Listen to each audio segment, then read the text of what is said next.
let's talk palate evolution. Now, got me a red blend, dark red blend. For one of y'all say, why you drinking out of? You're watching WineNoholic for educational and entertainment purposes only. Intended for adults 21 plus. Let's just keep it real. That's what it is.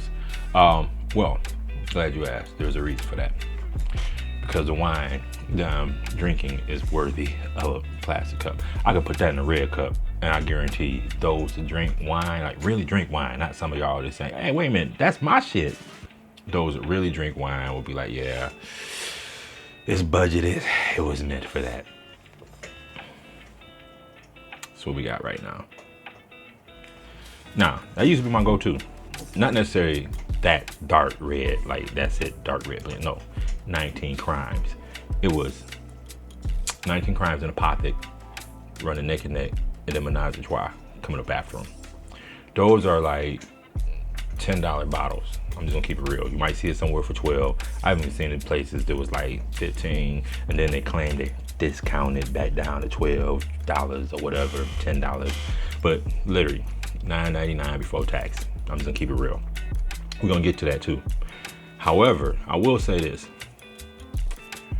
I was at Mardi Gras this year and was trying to find some wine. And it was like the first night there. So we flew in, it's kind of late. It ain't like it's super late, but I ain't feel like driving around the city. Plus traffic was horrific. So after parking, I really wasn't feeling going back out, trying to find a store on the outskirts just to come back through all that traffic again, just to get back to my hotel. Wasn't gonna happen. Wasn't gonna happen. But what also didn't happen was,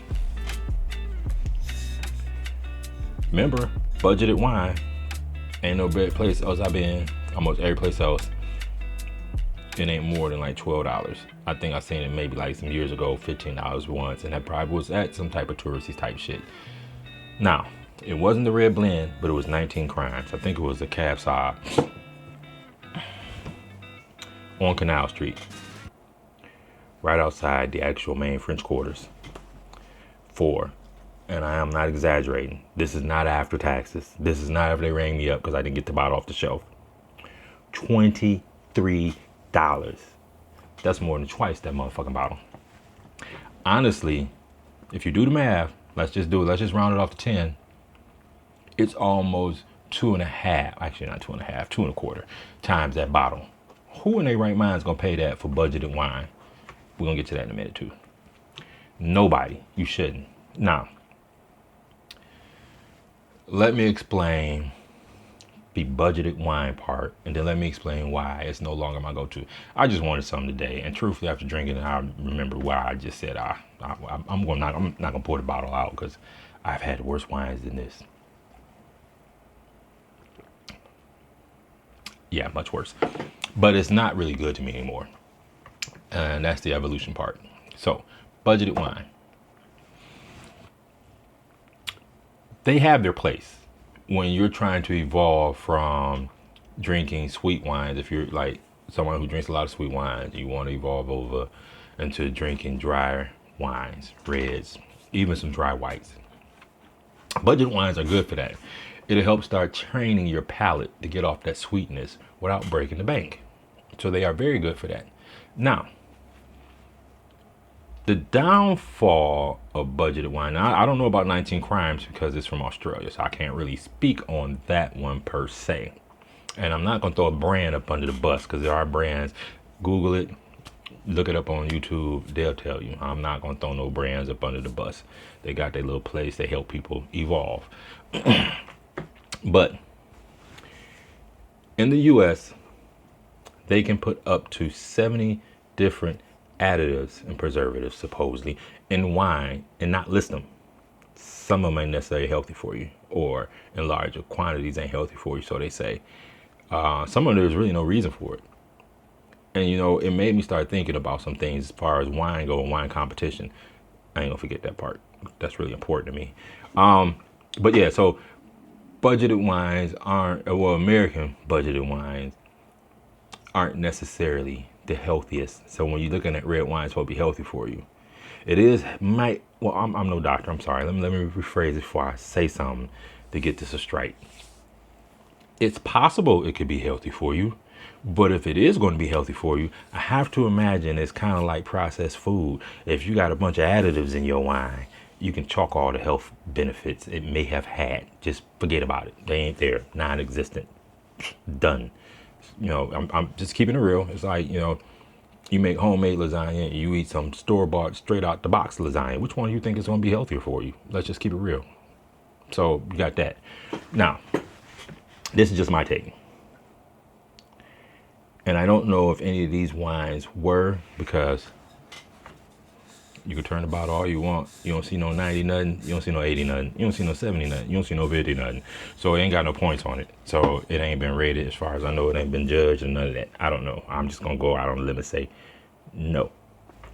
But you have some wines here, and since they don't have to list what's in it, when they go to be judged, you have wines in America that's running neck and neck with these other wines. Now they'll say New World. Now I don't know about any other country in the New World wine. I'm just gonna go on the one I live in.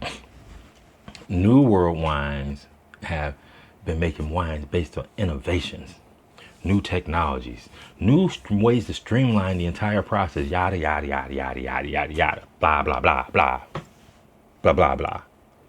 And they're competing with old world wines that stick to tradition, which means they ain't really adding shit in their damn wines. As far as I know, I don't know no old world wine. I ain't never heard of it. Not to say that it's impossible and that there's none doing it. I don't want to make that statement and somebody pop up in the comments and be like, hey man, such, they do that shit too. I don't know. But as far as I know, traditional processes does not allow for you to be putting preservatives in your wine to help with the color, the taste, longevity, tannins, putting wood chips in it because you ain't put it in no barrel so that way you get barrel effect. They don't do that shit. What you're getting is pure wine made the correct way, as it has been being made for thousands of years. That's my understanding. I only got one cert, so I can't really speak on it like I'm some master som. I don't know. Might want to go ask one if you know one. But what I do know though is that old world wines taste different. You get your Cab Sauvignon from Italy, we're gonna say, well, I'm sorry, France. They might have it in Italy. I don't know. I can't really think of one offhand. But Bordeaux's, you got left bank and right bank. Cab Sauv heavy is on one of them banks. Just letting you know. Okay, so you go to our Pinot Noir or something that's being grown on both old and new world. You could probably be able to taste the difference.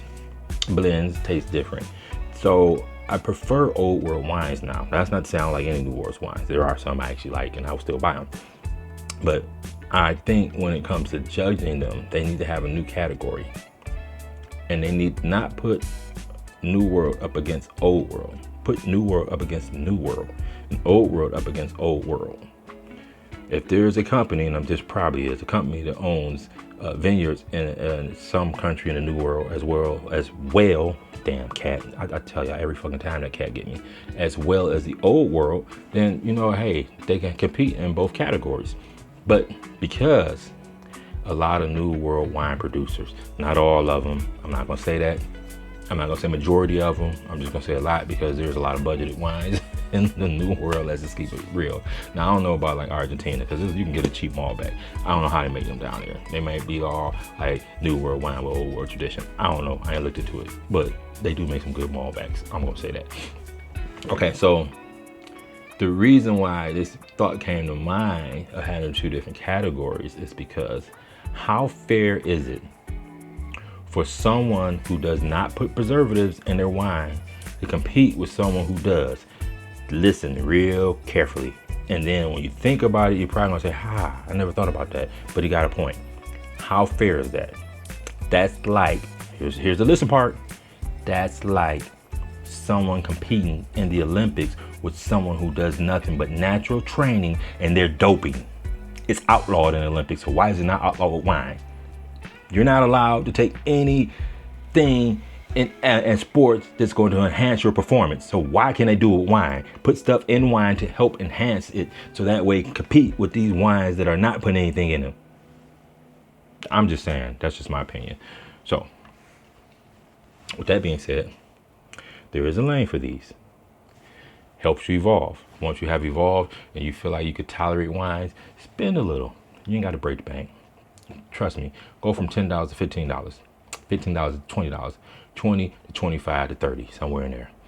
You're going to be able to slowly see the difference. And it can still be New World wine. Now, why do I say that? Find you a bottle, 19 Crimes. Oh, you know what? Apothic. I think that's from here. Apothic Cab Sauvignon. Spend a little. You're going to spend a little when I tell you this. It's going to be about $50. So, or maybe a lot, depending on your pockets. I don't know. Get some Camus. Or any other Napa Valley or Sonoma or Lodi. It could be Lodi. Hell, it can be Paso Robles, to be honest with you. But Cab Sauvignon that's over $35. Put them on the table together. Fill one glass, fill the other one. Do your own taste test. Trust me, you're going to taste the difference. You ain't got to drink them on the same day. You're going to taste the difference. Then you'll understand. When you start letting your palate evolve, you're probably going to want better quality wine as well. But you got to get out that comfort zone. So if you're still drinking sweet wines, my suggestion is your first comfort zone is to start here. There is a place for these. You won't break the bank, and it'll help you get up off that sweet wine. So get out the comfort zone a little bit. If you feel like, hey, I pay, $30, $40, I drink ice wines, and those bottles are real thin, and sometimes I spend $40 on. Well, in that case, shit, you ain't nice. 19 Crimes. It's gonna get you, a nice $20, $30 bottle of Cab or whatever it is you want to start on. I suggest Pinot Noir because it's light body. It won't kick your teeth out. But you can start where you want. I'm just saying, you might be like, oh, it's too dry for me. Fuck it, I'm going back to sweet. And no, that ain't gonna help you. So you probably want to start with some Pinot. I'm just saying. I'm just gonna put it out there. You ain't gotta listen to me. But yeah. So yeah. Start with something. I started out on a red blend. A friend of mine had me taste some, and I was like, okay, this isn't as harsh as I thought. And I wasn't dark red blend, just regular red blend. Wasn't as harsh as I thought. But what actually helped me along was the fact that I was buying bottles like this. I even bought some that was a little bit cheaper, like Cocoa Bond. I don't want to say Dark Horse. The other ones weren't too bad for actual cheap wine. But now I can't tolerate them, and it's going for a different review later. But for the most part, I probably would not buy another bottle of 19 Crime. Not to bash them, they hold their spot. And I appreciate the fact that 19 Crime, along with Apothic and Menage a Trois, helped me evolve my palate to where I'm drinking higher quality wine. No offense, you guys know what lane you're in. You're selling for $10. Let's just keep it real. Ain't nobody trying to offend them. It's just what it is. But it helped me out, so I appreciate that. I like the brands for what they're there for. This one here is 13.5% alcohol, so if you're looking to get toe up, you probably don't get it unless you drink the whole bottle. I guess maybe, I don't know, probably won't affect me none. But yeah, they hold their own spot for a reason. Once you get into that lane and you start evolving your palate, and you can tolerate some high tannin, drier wines, start slowly trying better quality wines. Now, if you've watched some of my episodes in the past, you know that I tell you that's what wine tastings are for. Even if, so first, you want to find something you can tolerate. Because when you go to the tasting, you got something to compare to. So you want to find something you can tolerate. It ain't got to be something you're going to be like, oh, man, I just fell in love with. No, just something, I can drink that. You know what I'm saying? I'm still on sweet wines, but I can drink that. Then, yeah, when you go out to tastings, even if it's at a local winery, just go and ask them if you can do a flight. If you're not at a tasting or a big tasting, go somewhere and do a flight. And try, say, all their whites. Try all their reds, or get a mixture. You never know. You might be a white wine drinker. Although the majority of us drink red, I drink white sometimes. So go and try that and see what happens. See how you like it. And I guarantee you, slowly you'll start to evolve. Trust me. It ain't going to happen overnight. It ain't going to happen within the first week. It ain't going to happen within the first month. You're going to be teetering. If you allow yourself to actually keep trying new and different wines so you find something you can tolerate, you're going to be teetering back and forth between sweet. Even when you find something you still gonna teeter back and forth between sweet and dry until you get to a point where you're willing to start more and more dries. And that's the whole key, is to keep trying. Once you get to that point, now this ain't happened overnight for me. I've been drinking dry reds for so long, I couldn't tell you last time I actually just went out and was like buying sweet wines on a regular basis. But I can tell you this, within the last 2.5, maybe 3 years is when I started slowly evolving from budgeted wines to better quality wines. We're just gonna say that, because they ain't necessarily gotta be breaking the bank. I got some bottles that ain't like bank breaking bottles, but they are actually quality bottles of wine. Get you a good Chianti. You may not have to break the bank for it. Just make sure it's the Gallo Nero. It's got the black rooster on it.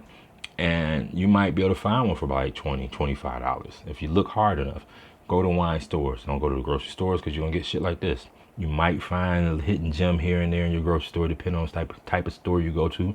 We got a couple of here that actually sell high quality wines. But for the most part, you want to go to a wine store. If you're in the South, I don't know where else they have these. I know they got them all throughout the South. Total Wines and More. Go to one of them. I don't get paid. Nope. I'm just really trying to hook y'all up with somewhere we can get you some good ass wines. They got wines to go. They got wines galore. Hey, it's in the name, and they ain't lying. Whew, man. If you a shot drinker. Whew, man. Okay, so yeah, go to Total Wines and find something, within your budget that you feel like paying for, but it's not necessarily a budgeted wine. I don't even know if they sell something like that. I've never seen this at Total Wines. I've been to a few of them, quite a few of them. I ain't never seen nothing like that. So if you find something that's cheap, it may be a cheaper quality for like Old World or some wine, but it ain't gonna be like that per se. It'll taste a little better. At the end of the day, if you take this advice, your palate will appreciate it, and so will you, and you'll be glad you stuck around to this video and understand the lane for budgeted wine, as well as why I lean more towards Old World, truthfully, but why I stopped drinking budgeted wine and how I feel about them competing with better quality wines. Why I say they're better quality. This is all my opinion. Like I said, if you give it some thought, you might be like, he's got a point. Never thought about that. You might be like, man, you don't know what the fuck you talking about. Might be like that. I don't know. Like I said, I ain't got but one cert. I'm by far no som. I'm just a wine drinker, evolving my palate. But so real quick, do WineNoholic a favor. Hit that subscribe. While you at it, hit the notification icon. I know you'd like that, because I'd like it. So that'd be 2 people liking it. Drop me a comment. Let me know what your budgeted wine is, if you're still drinking them. If you haven't drank them, what you think about drinking them, whatever and whatnot. Let me know what it is you go to. What is your go-to? What was your go-to wine? I love to hear that. Me, I don't have one anymore. I'm slowly evolving and trying to drink all the wine I could possibly try that I have not tried yet. That's my goal. Yours might be different. Like I said, subscribe, notification, drop the icon, so that way, hit that bell icon so you know when I'm dropping something. I'm sorry, thumbs up. Gotta give me them thumbs up, and drop a comment. That's what we want you to drop. Till next time, this is WineNoholic, and you know how I always say, drink responsibly, but drink you some wine. Make sure you get some good wine. That's what it's there for. Till next time, WineNoholic, baby.